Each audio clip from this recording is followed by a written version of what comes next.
Hi, I'm Alistair McLean-Foreman, founder and CEO of Teikametrics. I'm here with Charlotte Maines from Amazon. Charlotte, would you like to introduce yourself?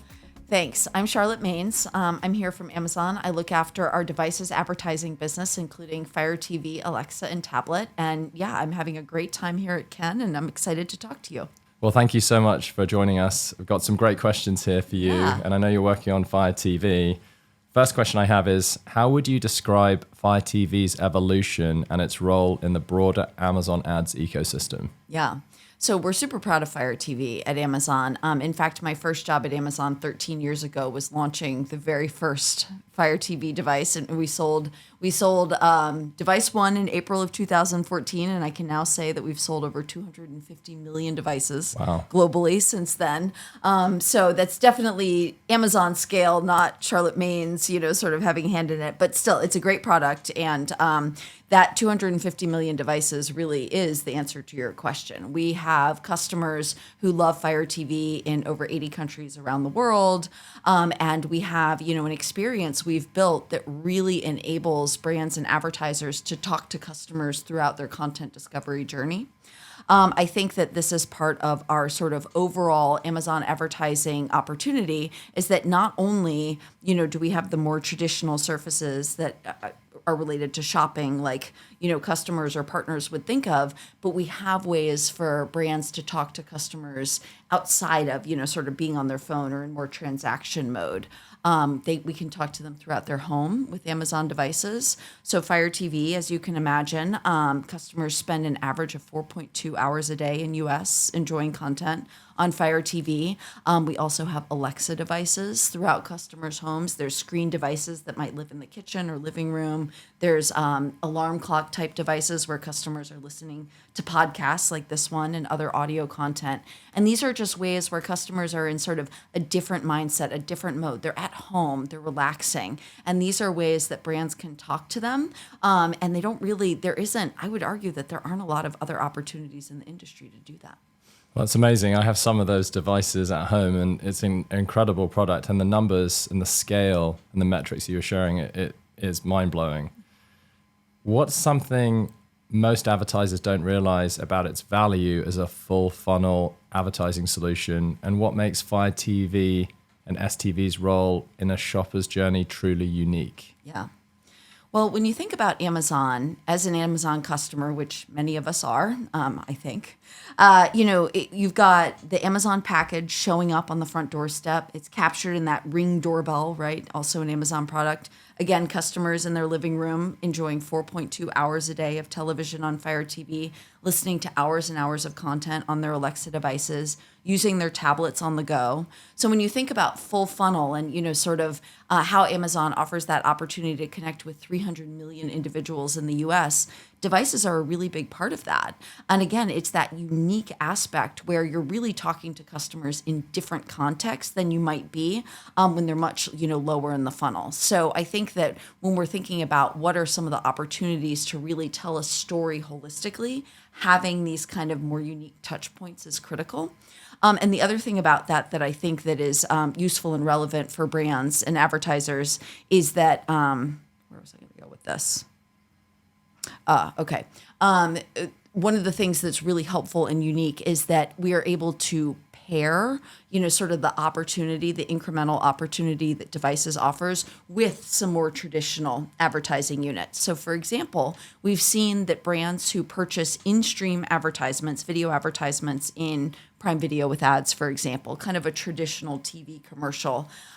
Those campaigns, of course, can perform very well. Prime Video has incredible content, but it's when you pair devices with it. Fire TV, for example, when you pair a campaign that runs in the Fire TV user interface, when customers are discovering what they want to watch, we see over 2 times incremental reach from a campaign that was run in Prime Video alone. So I think that starts to give you a sense of kind of the incrementality of the opportunity. I mean, it sounds like an incredible opportunity. And in our business, we're working with, of course, very focused e-commerce brands, big and small. How accessible is Fire TV and the ad types that you've talked about to e-commerce brands? And I think this is an important point, because I think in general, when you think about Amazon and you think about Amazon ads with respect to e-commerce, it's all about search. So how do our brands, how are they able to access those Fire TV ad units? Yeah. So I've been talking about Fire TV, Alexa, our devices, like they're sort of, unique and special, and they are. But the great news is they're also powered by Amazon. So of course, it's table stakes that they're going to be available on the Amazon DSP as self-service, for example.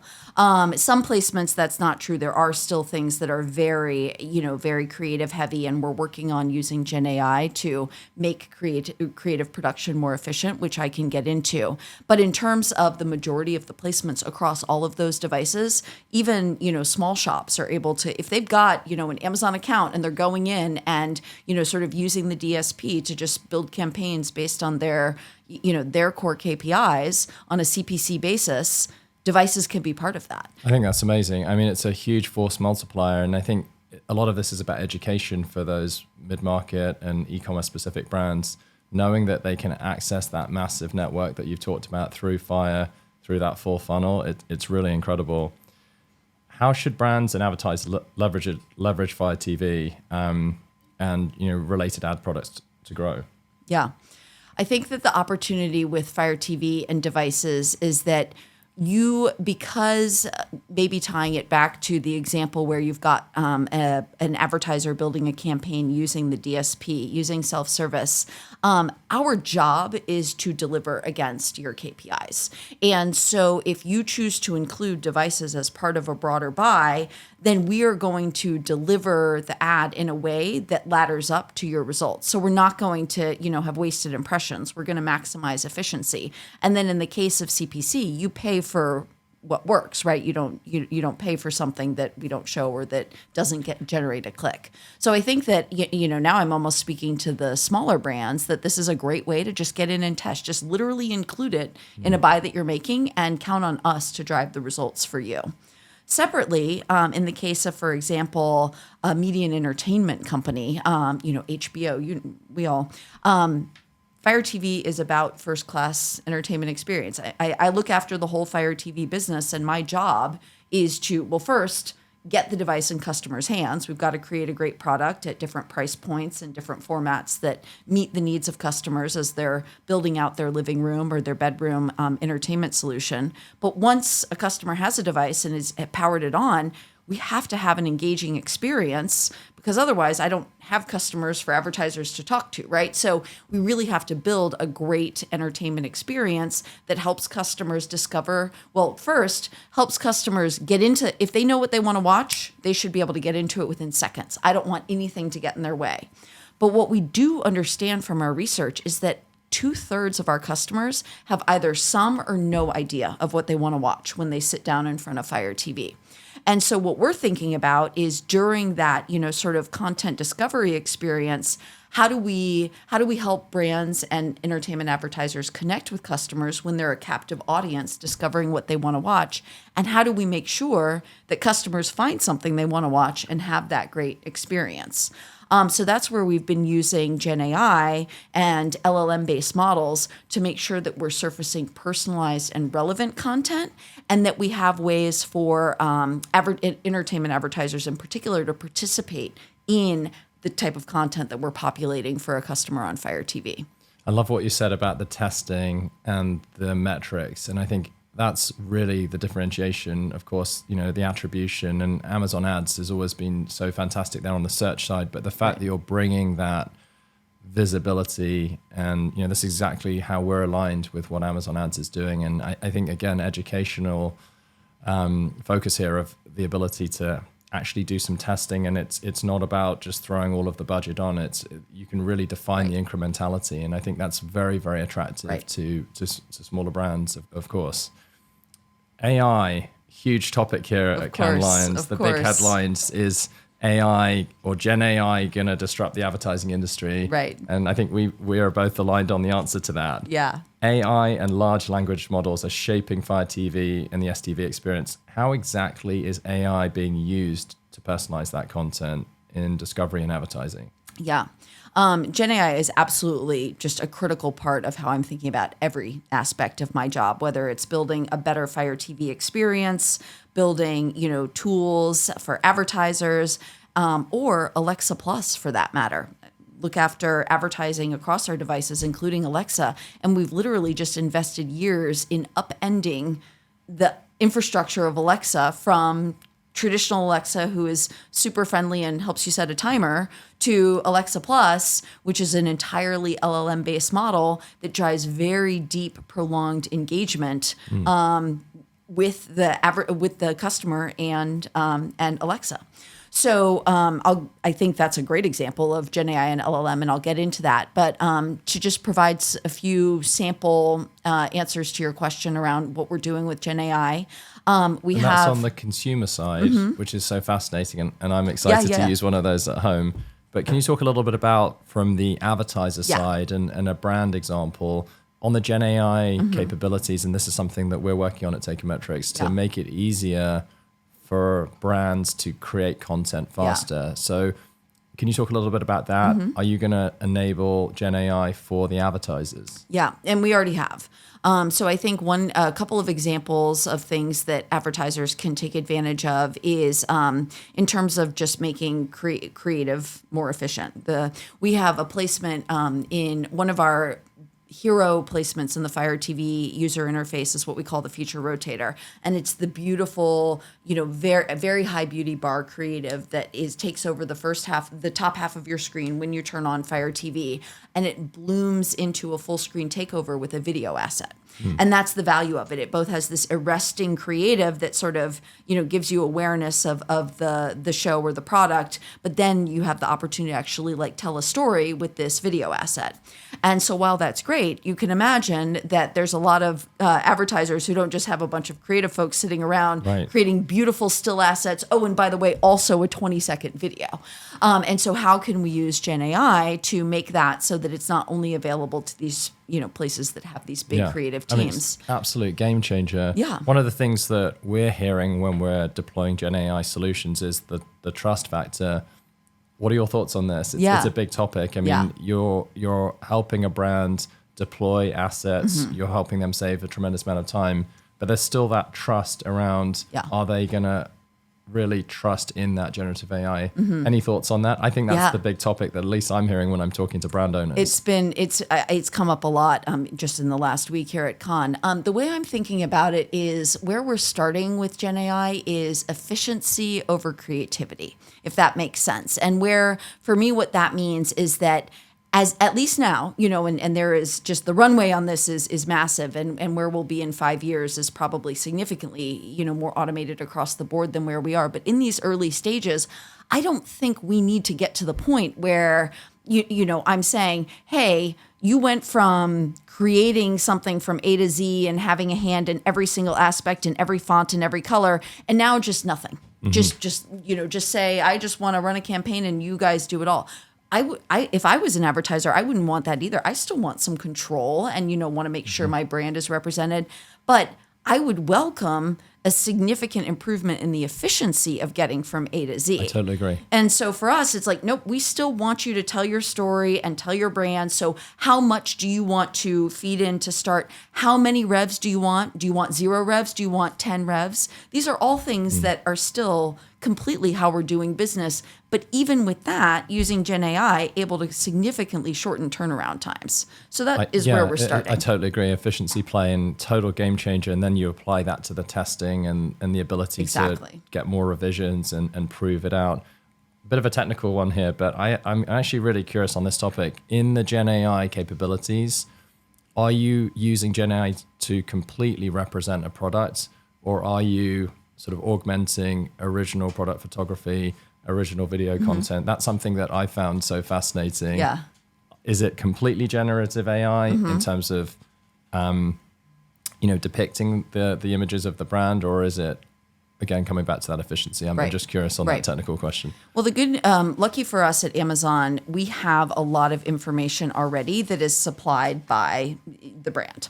And so even an example that we're getting a lot of traction with on the audio ad side, so ads that run in podcast or run in Amazon Music, for example, where it is actually completely Gen AI from start to finish, but every single thing that feeds it is from the brand.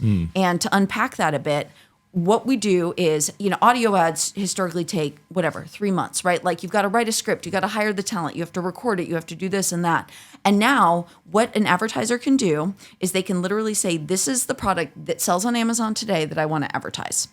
And then, here's my KPIs, whatever. And then our GenAI tool goes and scrapes the detail page and the images, all of which were supplied by the brand and the customer reviews, and generates an audio ad based on that information. And it's a 30-second audio ad. You can, and then the brand has creative over what tone of voice do they want? Are they happy with it before it runs? Of course. But what we've actually seen in a case study with Bausch & Lomb on Visine is the GenAI generated ad performed significantly better than their ad because it pulled out details from the customer reviews that, frankly, the marketing team hadn't thought of and didn't realize that were so valuable to the customer. Yeah. So anyway, I'm kind of going on giving this anecdote as an example, but my point is that 100% hands off the wheel in terms of compared to, standing up the audio ad from start to finish, but all based on inputs from the brand. I think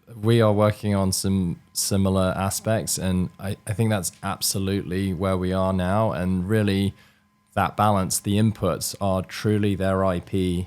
Right. You're augmenting that, you're creating efficiency, and it can outperform, but giving them that true trust. Right. And I think, again, coming back to some of the conversations here in Cannes Lions, it's that creativity that still exists with the IP holder. Right. You're just giving them that technology to get to scale, and then through those 250 million devices that that you've got in market. Exactly. And that combination is just unprecedented. Right. It's amazing. Right. So are there any other trends that we should keep an eye on, especially related to AI, retail media, or the streaming economy? Mm-hmm. Yeah, I think for us, what I'm, again, like I was saying earlier, just really scratching the surface on the opportunity. And so for me, it's because I look after our devices specifically and, sort of that unique kind of role they play in the customer's home.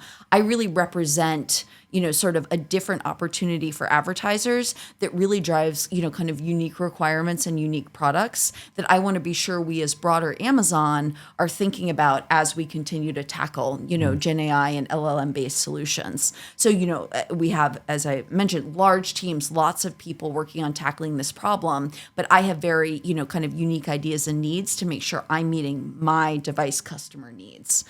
So I think it's continuing to really explore and tap into those opportunities. But, while again, making sure we're taking advantage of the landscape, even as we were discussing, Andy Jassy is, weighing in and making some very, kind of pointed remarks about how he's thinking about the opportunity that GenAI presents. It's the future, and we're all in. Yeah, absolutely. What are your thoughts on avatars and the ability, as the quality of these models develop, to actually create models or effectively spokespeople? Do you think brands are going to get to that level of trust with generative AI? Yeah. That's maybe a bit of a futuristic question, but I think you can see over the next couple of years that's possible. I'm very interested in whether you think you'll be deploying that type of opportunity for brands. Yeah. It's a great idea. And I think where I'll come back to with that is just the opportunities that I think we're going to continue to have with Alexa Plus. She really is the world's first LLM-based smart assistant. And so, sort of her opportunity as a potential, kind of somebody who's just helping you. Humanizing. Yeah, exactly. Yeah. I've had Alexa Plus for many months now, of course, being in the job that I'm in. And just, I have 2 young boys.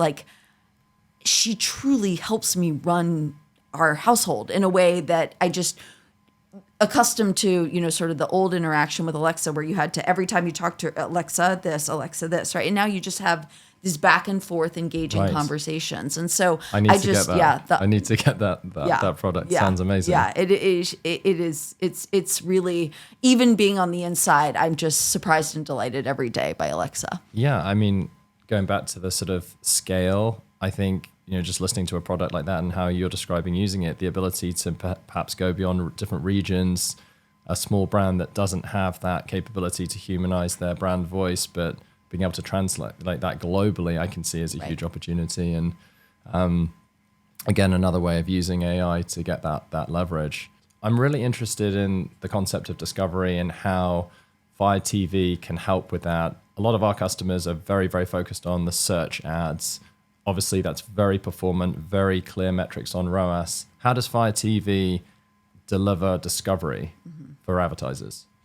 Fire TV is able to really capture a captive audience in a moment of both focus, but also downtime and relaxation, if that makes sense. So specifically, we have customers who maybe will see an in-stream commercial while they're watching TV at some point in, later in the evening, for example, or maybe not, right? Maybe they were going to the kitchen or something like that. But with Fire TV specifically, what we can offer that's incremental to that streaming ad is customers trying to figure out what they want to watch. And so at that time, whether it's you yourself or you with your family or whomever it might be, you are all captively staring at your TV, browsing around, using your voice to browse to figure out how are you going to spend your time. And we actually have data that shows that on average, so, wide ranges, but on average, customers spend 6 minutes in that portion of their journey. Wow. So think about it as an advertiser. You have 6 minutes where you've got this captive audience that you can delightfully, bring your brand in, for example, the feature rotator, where you have both this beautiful, sort of still creative asset that teases the product, and then this accompanying video that, is able to share more information. It's very compelling. And what I like about what you said, those metrics are incredible. The scale's incredible. I think for our brands listening to this, I think it's all about this full funnel capability. I think a lot of the advertisers, especially in e-commerce, are so short-term focused necessarily on ROAS, and the fact that Fire TV gets that quality time, as you described it, and the ability to then look at the whole Amazon ad stack. It definitely is something that I think every advertiser should look into. Yeah. I think the risk is important. Can you talk a little bit more about the testing? Budget-wise, if we're trying to help advertisers who are traditionally focused primarily on their search budgets, what really is that testing capability? Yeah. I think that creates the opportunity to test this. What does it really take, and how much budget is actually required to do some of this testing, do you think? Yeah. The easiest way into it for an advertiser like you're describing would definitely be adding the Alexa home screen placement to an existing self-service DSP buy. And what we've seen with that is you are both taking advantage of this unique opportunity. Again, customers, in their kitchen, preparing dinner, that kind of thing, like very different than, being on their phone, very different than a search ad. But ROAS is one of the highest for Alexa across all Amazon placements. So it's a little bit of what you're saying. It's bridging, trying something new and, just allocating a piece of the budget. Again, you pay for what you get, right? It's a part of a DSP buy, so it's low risk. And what we're seeing is that advertisers who have added Alexa are actually seeing these incredible ROAS results, and of course now running it as part of their playbook. Well, this is so timely because we've released DSP campaign creation in our application, and I think for a lot of brands, because Alexa and Fire seems like such a it's really sort of the traditional advertising placement, but the fact that you're allowing them to deliver those ads through self-service is an absolute game changer. I really don't think a lot of the brands realize how accessible it is. Yeah. And so that self-service ability, and this is of course where Amazon Ads is so strong from the tech stack, letting infinite numbers of brands get access to those placements. I think that's the game changer. Right. Yeah, that's been a key part of my job, is bringing together, kind of this more bespoke, more unique use case of customers engaging with devices and harnessing the power that we have with just this massive Amazon Ads, infrastructure. Well, Charlotte, this has been an amazing conversation. I've truly been intrigued. I think the education is the key. There's some takeaways that I've been learning, and I'm so excited to really help educate and give all of this information to advertisers and brands. It's an amazing product. Thank you so much. Yeah, no, thank you. The pleasure is mine. And I appreciate the opportunity, as you say, to talk about and evangelize what I think are pretty awesome solutions for advertisers and brands. It's exciting stuff. Thanks. Thanks.